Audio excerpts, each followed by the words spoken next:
Hello po mga kababayan, si Dante Maravillas, Bicolano vlogger, broadcast journalist from Albay. Matindi to mga kababayan na nadiskubre ng gobernador ng Oriental Mindoro yung flood control project na in-implement mga kababayan ng DPWH. Siyempre may kontraktor, close na ampaw po, in-inspeksyon. Yung nakita niyang kabilya, isa lang po. Yan ah. Isang bakal ka lang, Governor Bons Dolor, na dismaya nang makita na iisang bakal lamang ang nakalagay sa flood control projects ng Mindoro. Paano nga hindi magiba, mga kababayan? Other than ampaw na, parang yung ininspeksyon ng ating Pangulong Bongbong doon sa Bulacan, nangawakan yung simento at kanyang ginomos, ginanya niya tawag sa amin ginomos, nadurog ng kanyang kamay. Ganon katindi ang mga flood control projects. At itong ginagawa ng mga local officials ay pagtalima sa naging panawagan ng ating Pangulong Bongbong Marcos na isumbong sa Pangulo, tumulong yung ating mga mamamayan sa pagsumbong sa ating Pangulo. E ang ginawa ni Gobernador Dolor ng Oriental Mindoro, nagsagawa na rin siya, lumakas yung loob ng ating mga local officials. Nagsagawa na rin siya ng sariling inspeksyon. At ito yung kanyang nadiskubre. Galit na galit din siya kasi may karatula pa do not enter. Yan Kaya sabi ni Gobernador Dolor, proyekto ng gobyerno, bawal pasukin. Sinalubong pa siya ng isang gwardya. Mga kababayan, bawal daw pumasok. Saan ka nakakita? Proyekto ng gobyerno. Ang nag-inspeksyon, gobernador. Kasi siyempre, concern siya na ang daming mga flood control projects na ini-implement kasama yung kanyang province, Oriental Mindoro. Tuloy pa rin ang mga pagbaha. Tumulong na si Gobernador Dolor sa ating Pangulo para magsagawa ng inspeksyon. Yan sabi niya. 1 bilyon, 1 kilometro. Ito ang naging pondo sa proyekto ng flood control project sa Barangay Tagumpay, Naujan. Kung ikukumpara ito sa pondo sa Kapitolyo, 2 bilyon sa loob ng isang taon, malaking pera ang nalustay sa proyektong ito. Hindi na kayo naawa sa mga manggagawa at negosyanteng lumalaban ng patas? Yeah. Sira na po. Ampaw na plus, mga kababayan. Tingnan naman ninyo. Napakalambot niyan. Kahit kamay mo lang, parang yung ginawa ng ating Pangulo doon sa Bulacan. Pag ginawakan mo, tanggal siya. Ganon kalambot kasi yung simentong ginamit po, konti lang yung ginamit na simento. Yan sira agad. Tibag agad mga kababayan.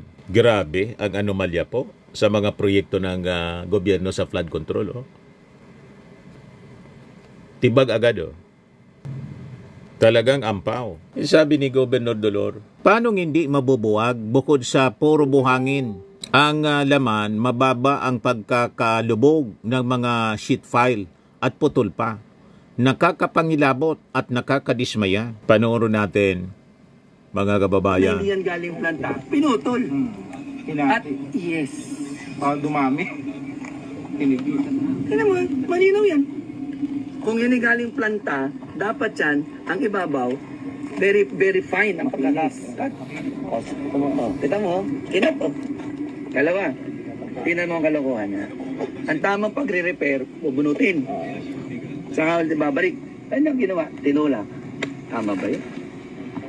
Ito yung hinarang siya ng security, mga kababayan. Tingnan niyo ang pakagawa. Yung mga bakal na nakita rito, parang mga tie wire lang, napakaliliit. Giba-giba mga kababayan. Ito yung sheet file na sinasabi na ginamit. Ganon katindi ang pandadaya po. Tingnan ninyo, giba-giba na. Sa flood control project, sabi ni Gobernador Dolor, bakit ngayon lang ini-inspect? Hindi ba yan dumaan sa inyo? Ang pamalaang panlalawigan po ay walang kinalaman sa mga proyekto ng pamalaang nasyonal gaya ng flood control projects. Ito ay direktang programa ng ahensyang nangangalaga dito. Ito po ang sistema noon. noon pa at minumungkahi na nating palitan. Dapat lamang na alam ng mga mamamayan, barangay, munisipyo at pamalaang panlalawigan ang mga proyektong ito. Ito yun sabi niya. Sa haba na ho na akin nilalakbay dito, ako po'y lubos na nagpapasalamat. Dahil finally, nakakita ho ako ng isang bakal na inilagay. Yan o. Imagine nyo ha, all throughout. Walang bakal. Walang bakal, pero ito meron.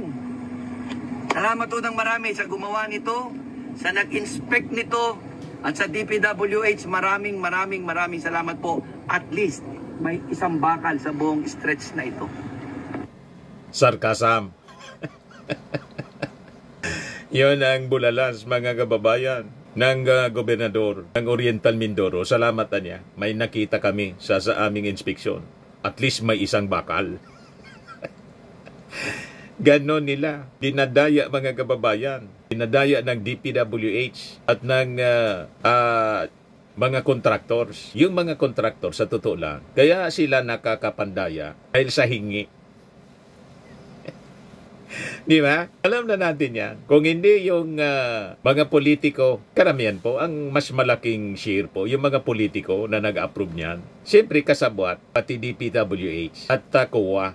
Yan ang nangyayari po. Kaya walang nangyayaring matino sa ating mga flood control projects kasi nagigipong milking cow lang ng mga opisyal na involved sa implementation po nito. Kaya hindi na nakatiis yung ating Pangulong Bongbong Marcos. Sabi ng ating Pangulo, maya naman kayo. You see?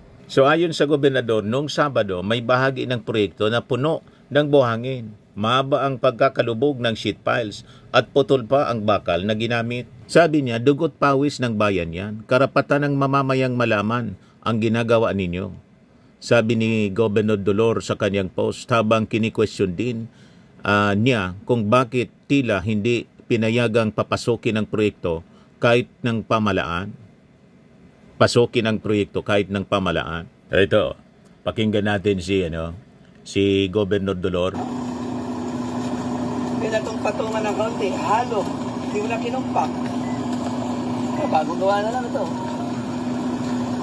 At ito, imagine nyo ha, walang tubig na dumadaan dito. Ito'y kalsada. Walang tubig na dumadaan, may flood control. Sira. Hindi ko na may paliwanag ito. Ayan o, ang laman loob, puro, laman loob. Bakal. Puro Puro buhangin at malilit na bato. Maniniwala ka pa na ang itsurang ito 1 billion per 1 kilometer. 1 billion per 1 kilometer. Matindi. Kayo na ho ang mag-judge. 1 billion per 1 kilometer. Sa itsura. At saka ito, tingnan nyo naman, oh. Mortar yung mortar niya. Matindi, oh. Kahit na halwa, Ang materialis galing dito. Ang bato galing dito. ito daw kabila, halwat daw ito, tinakluban lang. Ano? Halwat daw ito, tinakluban lang. Halwat ito lahat. Yan. Kaya may taklob, kaya may tambak. Tindi. Halwat ito? Pwede natin silipin. Ganyan ninanakaw, mga kababayan. Mahukay natin, ayun naman ko. Ayun ba ko yung kanila? Ang pera ng bayan. Tayo, magkalkala na ba? Ito ang 1 billion per 1 kilometer. Tanong ko nga, paano ito pumasa sa inspection eh? Ang mga tanong natin, paano pumasa ito? Sa inspection, sa technical inspection, paano pumasa sa COA? Ano kung ginagawa ng UAU? Ano ginagawa? Di ba may quality control? UAU, TV. Di ba? May UAU po sila, may CP. Quality control, mayroon, ano ba isa? Quality assurance unit. Ano quality naman ito? Gusto naman tingnan pa ho natin ito. Nakakalong. Pwede ba paninda sa Batangas yan? Aray ko. Hanapin sa Batangas yan? At ito ay walang bakal. At ito ay walang ilog. Walang ilog, ginawa ng Kung ilog. dito sumasampa ang tubig, Saka kung mapapansin nyo po yung layer yung thickness niya, isang layer. Isang layer lang. Considering na yan po yung habon concrete, dapat din at least makapat. May certain thickness. So gumawa sila ng flood control sa walang ilog. Nakita ninyo mga kababayan, ganon ninanakaw po ang pundo ng bayan. Basta lang maka-implement ng flood control. Obvious naman eh. Ano pang i-explain mo dito? Quality, sira. Disenyo, sira. Overpriced. Substandard, kita mo, ang batong ginamit, yan din lang naman kinuha. Sa ilog din lang. Oo, at saka kita nyo naman ang itsura. Oh. Pag flood control, ibig sabihin, kaya niyang i-control ang flood. Ito walang flood, pero gumuho. Di lalo na kung may flood. Flood control ito, Mr. President, pero wala akong flood na mapipigilan ng ganitong klaseng gawa. Nakita naman, ho, konting semento na nga lang, tinipid pa eh. Sari-sari yung reaksyon ng mga tao. Sabi ni Paps, sana naman lahat-lahat ng government project updated ang inspeksyon sa mga taga-DPWH. Talamak talaga ang kawalang hiyaan sa bansa natin, nakakaiya. Sabi ni G. Saing, inunahan na si PBBM, papunta na lang siya dyan. Papunta pa lang siya dyan eh.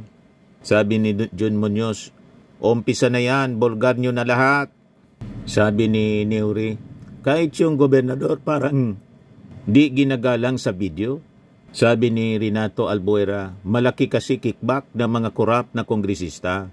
Kaya yung kontraktor ay substandard talaga ang gagawin nila dahil malulugi sila kapag susundin nila ang design ng flood control. Grabe ang korupsyon sa gobyerno. Ngayon, dahil inutil si Bangag.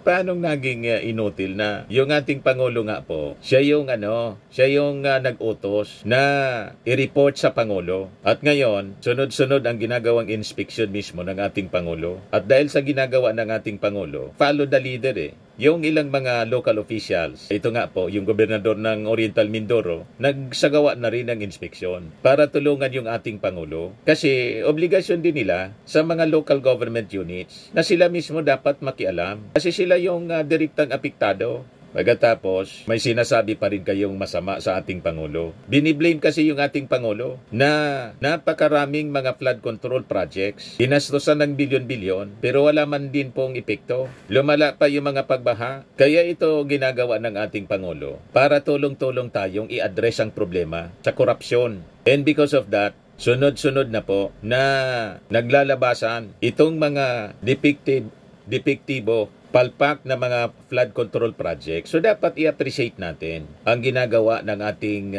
national government, lalo na ng ating Pangulo. Sabi ni Lin, puno ang bulsa, ang saya-saya. Sabi ni Wiljen Mar, mga congressman, kung tapat kayo sa pagserbisyo, tutukan ninyo ng maayos mga projects and flood control nyo. Yung mga kinuhan yung kontraktor, baka di nyo alam, wala palang ginawa yung pera ng binadget dyan. Ikaw ang nag-assign, mga abusadong kontraktor. Yung kontraktor, negosyante. Normal sa kanila yung magpatubo. Kasi may kapital sila eh. Ang problema yung hingi.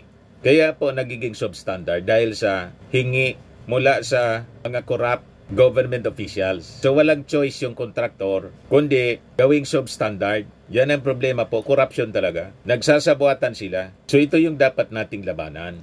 Sabi ni Ambrosi Alawas, tanungin po ninyo si Congressman. Sabi ni Taffy, tandaan, hindi lang dapat na kumilos ang mga leader lalo na kung matagal na nanunungkulan at papalit-palit within the family. Let it serve as red flag. Pumili kayo ng bago at matino. Sabi ni Yonata Balay, walang pag-asa Pilipinas kahit may pera na pampaayos kung ibinubulsa ng mga korap, anong mangyayari?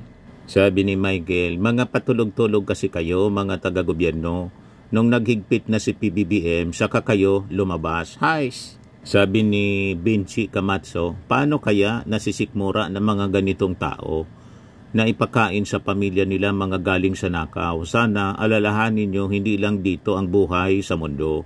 Imagine talagang willing kayong magpakasarap dito sa mundo kaysa habang buhay masunog sa impyerno. Sabi ni Lisel Rano, parang uso na ata ngayon ang hindi maglagay ng bakal kasi pati mga kalsada, dati may mga bakal, pag nire-repair o gagawin ulit, pagbalik wala ng bakal.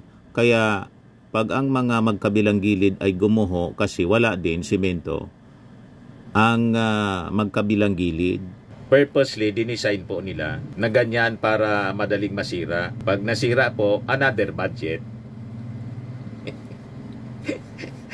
Yung hindi pa nga sira, sinisira yung mga kalsada para palitan ng bago. Tama kayo sa mga observations. Noong panahon ni Marcos Sr., lahat ng kalsada, matagal po silang masira kasi binabanigan po ng parang gumagawa ng tulay, ng bakal. Pero ngayon, tingnan ninyo ang design ng DPWH. Ewan ko bakit ganyan. Pinalitan nila ng design. Wala na pong bakal talaga. And so, madaling masira. Sige lang po ang repair.